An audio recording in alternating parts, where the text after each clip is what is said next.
So here's the story of my husband proposing to me. So I'm so embarrassed. Goddamn. Okay. Let me take a sip of wine. So he had went and got a ring. I didn't know he had went and got the ring like custom design from a jewelry store here in Atlanta called Mayors. And we were both working at the same job. I ended up leaving after we got engaged. But okay, to make a long story short, he had this whole day planned and we had this car. It was a hoopty. We bought it for like $300 because we moved in together, okay? And we both worked together. So he lived down the street from the job. We were living in Buckhead, Atlanta. And so we used to catch the train together. And so the neighbor had a car. It was like a Mexican family. They had a car for sale for $300 and the transmission was like slipping. Like you couldn't put the car in reverse. So I bought it. I was like, you know what? Shit, we only driving around to the grocery store if it rained or some shit. So we ain't got to catch the train or whatever. You know, because my mama told me, don't never date a dude with a car payment because all of his motherfucking money is going to the car. And that shit is some great advice because it was. We were able to do a lot more and travel even to this day because we don't have car payments. Neither one of us. Nope. And that's why we go to Paris and we go to Africa and we go where we want because we don't have car payments. So, all right. So, oh my God, I'm so embarrassed, y'all. Put my shit on blast. Okay, so I bought the car. We ended up, you know, he had planned this day. I had my friend's daughter with me. She was 3. I was babysitting her. So we were on our way to take my friend's daughter back. And he said, hey, I want to take you to dinner tonight, but I need to take you to get an outfit. So I want you to go, you know, he ain't had that much money. So he was like, I want you to go to Marshall's, get a nice outfit, and then I'm going to go pick up a rental car. I said, okay. So we're going on our way to take our, you know, my friend's daughter back because I was babysitting. And then this is what we had planned afterward was to go get me an outfit and he was going to get a rental car. He said he just wanted to take me to dinner and he didn't want to drive to hoopty because we were going somewhere, you know, nice. On our way, we're on Buford Highway in Atlanta. DeKalb police gets behind us, bitch, okay? So when they get behind us, I had some issues in the past, you know, when I was 19, 20, not paying my car insurance, not paying, you know what I'm saying, not going to court for the ticket. So I had a bunch of shit. But I had my license, though. Like, when I went to get my license, they said everything was fine, and they gave me my license because my license had been suspended a few times. You know what I'm saying? I was getting tickets between Florida and Georgia. You know, I was riding dirty in the South, bitch. Absolutely. So we get pulled over. The police officer was like, hey, can I have your license? I wasn't driving. My husband at the time was driving. He was my boyfriend at the time. And so he gave him my ID. I think for some reason I gave him my ID and he put it in his wallet because we were at the club the night before. So I was like, here, hold my ID because I don't like to take wallets in the club. And so he ended up giving the police my ID and I didn't hear the police officer ask for my ID. So next thing you know, he comes back. He's like, sir, stay here. Ma'am, I need you to step out the car. So I was like, okay, everything fine. And so my friend's daughter's in the back. She like 3. And so he was like, I'm gonna have to place you under arrest. You got a warrant for your arrest in Cobb County. I was like, not me? No, I do not have a fucking warrant for my arrest. No, so my husband was like, there must be some type of mistake. He was like, well, I don't know what's going on. I'm gonna have to take you to DeKalb County. They're gonna book you. And then Cobb County is gonna have to extradite you back to Cobb County, which is like 30 minutes away. So mind you, this is like 4 o'clock in the evening, all right? On like a weekday. So I'm like, I'm really about to fucking go to jail. So he sits me down on the sidewalk, puts me in handcuffs. This is my engagement story, y'all. Absolutely. Okay.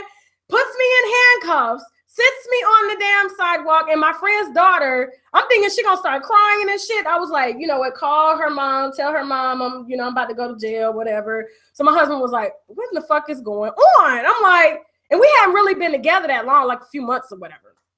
And so he was like, damn. So I'm like, this is fucking embarrassing. The whole neighborhood came outside and everything, just watching my ass. I'm all cute, you know, got my jeans sitting on the sidewalk with handcuffs behind me and shit. And so my friend's daughter yells out the window, Auntie Tasha going to jail. Auntie Tasha going to jail. And I was just like, oh, shit. So I ended up getting in the car. He takes me to DeKalb County. When I get inside, all the dyke bitches in there trying to holler at me like, hey, put her in here. Real shit. Hey, I said, please, ma'am, don't put me in there. Please, ma'am, don't put me in there. So they put me in my own cell. So it just so happens I had asked them, I said, well, how long can I call a bail bondsman? They said, no, you can't call a bail bondsman because they're going to have to take you back to Cobb County. Oh, thank you, Kimberly. They're going to have to take you back to Cobb County. And that's when they're going to read your charges or whatever. And then you'll be able to set bail there. So we're going to have to wait for Cobb County to come get you. I said, well, when is Cobb County going to come get me? They said it could be a day. It could be 2 days. It could be 3 days. I said, what? No, not over no suspended license for having no insurance. No, that was like 3 years ago. Please, no, ma'am. No, she said, ma'am, there's nothing I can do. So you're just going to have to sit here. If they don't come get you by 5 o'clock, okay, you're going to have to dress out and we're going to take you downstairs. I said, oh my gosh, no. So guess so happens, they heard my prayers. Cobb County pulled up, bitch, in 30 minutes. So I got in that van happily. I was sitting in that van. They had me chained from the top to the bottom like I was a murder suspect, bitch. Like they had caught me for murder. So we in the van, the motherfucking van, you know, side to side. You know, you can't really do nothing because, you know, if the van hit a pothole, your ass is rolling to the side. So because you chained, you can't do nothing. So I finally get to Cobb County. Fast forward to Cobb County. Cobb County gets me there at 8 o'clock, by 8 o'clock at night. When I arrive at Cobb County, I said, hey, what's going on? They said, well, you can call a bail bondsman, but here's the thing. We don't know what your charges is going to be, what your bond is going to be, because the judge has to set them. I said, wait a minute, bitch, I got to see a judge? Are you serious? They said, yes, ma'am. And the judge, you'll go to court at 9 a.m. in the morning. I said, no fucking way. Are you serious? Over not paying insurance in the state of Georgia 3 years prior. And y'all gave me a license. And y'all issued a warrant for my arrest, all because I didn't pay the ticket. So I see the judge the next morning. He posts the bond for $900. He said, no, it wasn't a bond. He was like, if you pay the court $900, we'll release you immediately. So the night before, I'm calling my boyfriend at the time, which is my husband now. I'm like, I'm sorry. He was just laughing. He was like, yo, motherfucking ass locked up. It's you dumbass.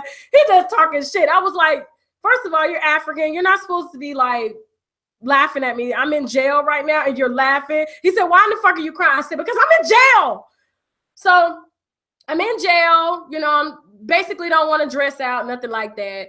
Finally, 5 o'clock the next day, my husband comes, post bond. I get out. He takes me straight. I said, I'm hungry because I didn't eat all day. I refused to eat. I refused to even make up my bed because they gave me all this shit to make up a bed. They gave me toiletries. All the women in there was fighting over that shit. They was like, give me that shit if you're going to leave. And then I didn't know that I couldn't give it to them. So when they were getting ready to release me, they said, man, we can't release you unless you go back and get your blankets and toiletries and all that shit. I said, I got to go ask them bitches for that shit back? Are you serious? Okay, so I went and got that shit back. Got out of jail. Husband took, I said, look, I'm hungry. I want some chicken. He took me to Popeyes. I ain't had no shower. I refused to take the shower. We get back to the apartment. He says, okay, go upstairs. Look in your book bag. This is my proposal story. He says, look in your book bag. And I got something in there I need to give you. I said, okay. So I go upstairs. I look in my book bag. I'm like, there's nothing in this book bag. He's like, it better fucking be in there.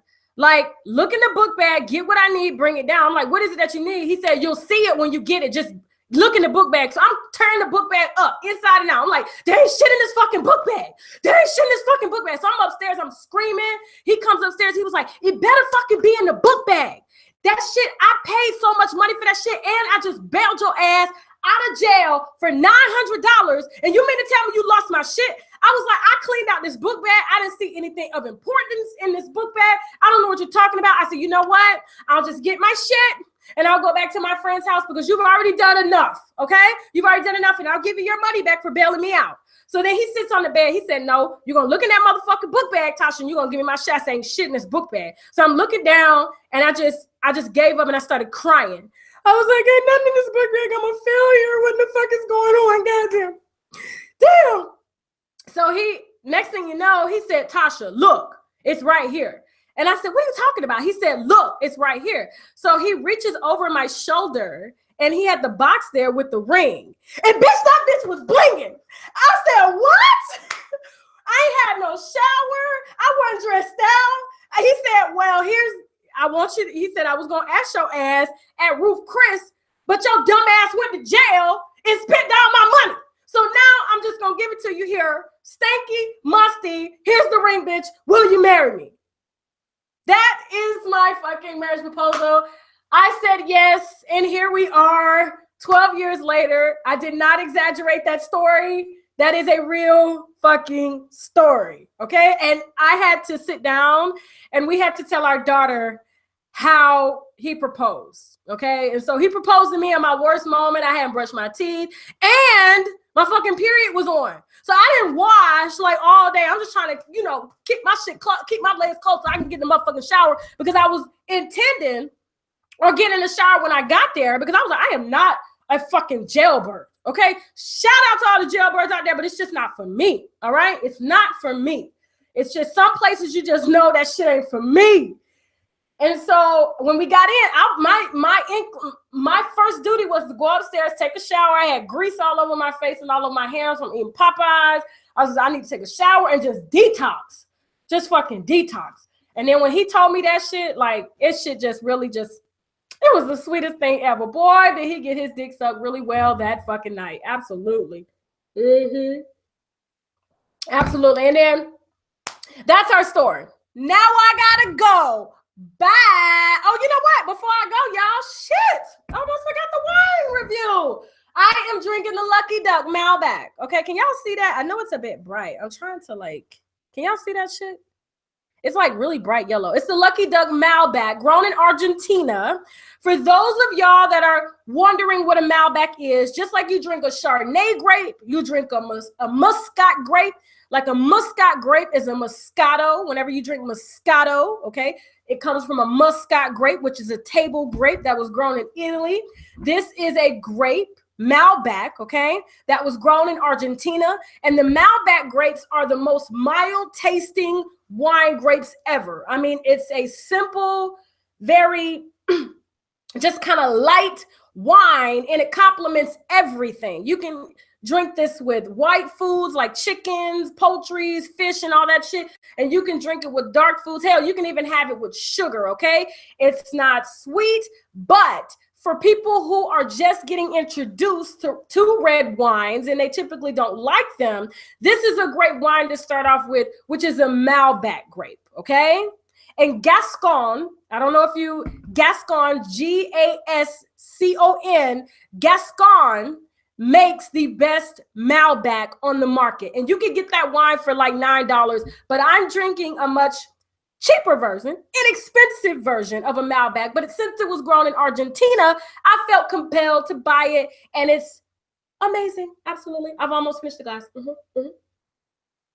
This is what we've been drinking all week. And I got this from Walmart for $3.96. I will leave the link below this live, okay, so that you can purchase it. This wine honestly tastes like chocolates and blueberries. And like I said, it's a really nice, simple wine. And for those of y'all that hate red wine and you haven't developed, and I wouldn't even say that you hate red wine, you just haven't developed your taste palette for it. Because red wine, it's kind of like getting age on you. You like to do shit in your 40s that you didn't like to do in your 20s. That's what red wine is. That's what it does for the body and the soul and the spirit, okay? So don't dismiss it, because a lot of times, especially Black folk, okay, we prefer to drink the sweet wines because we're used to drinking sweet shit like Kool-Aid and stuff.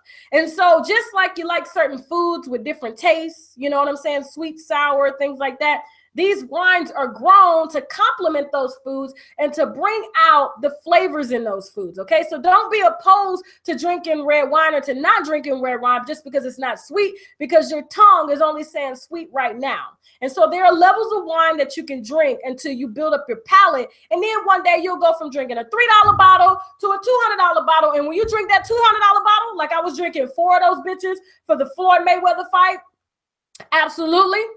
Oh my gosh, every bottle that you drink, that shit just smoothly goes down. You can definitely tell the difference between a $200 bottle and a $3 bottle. But at the same time, there are some great $3 to $7, $10 bottles, but they're not going to be on the level as a $100 or $200 bottle. Just know that, but they'll be good. But when you do taste a $150 bottle of Chardonnay or Cabernet grown in Napa Valley, you will know the motherfucking difference. That is for sure, okay?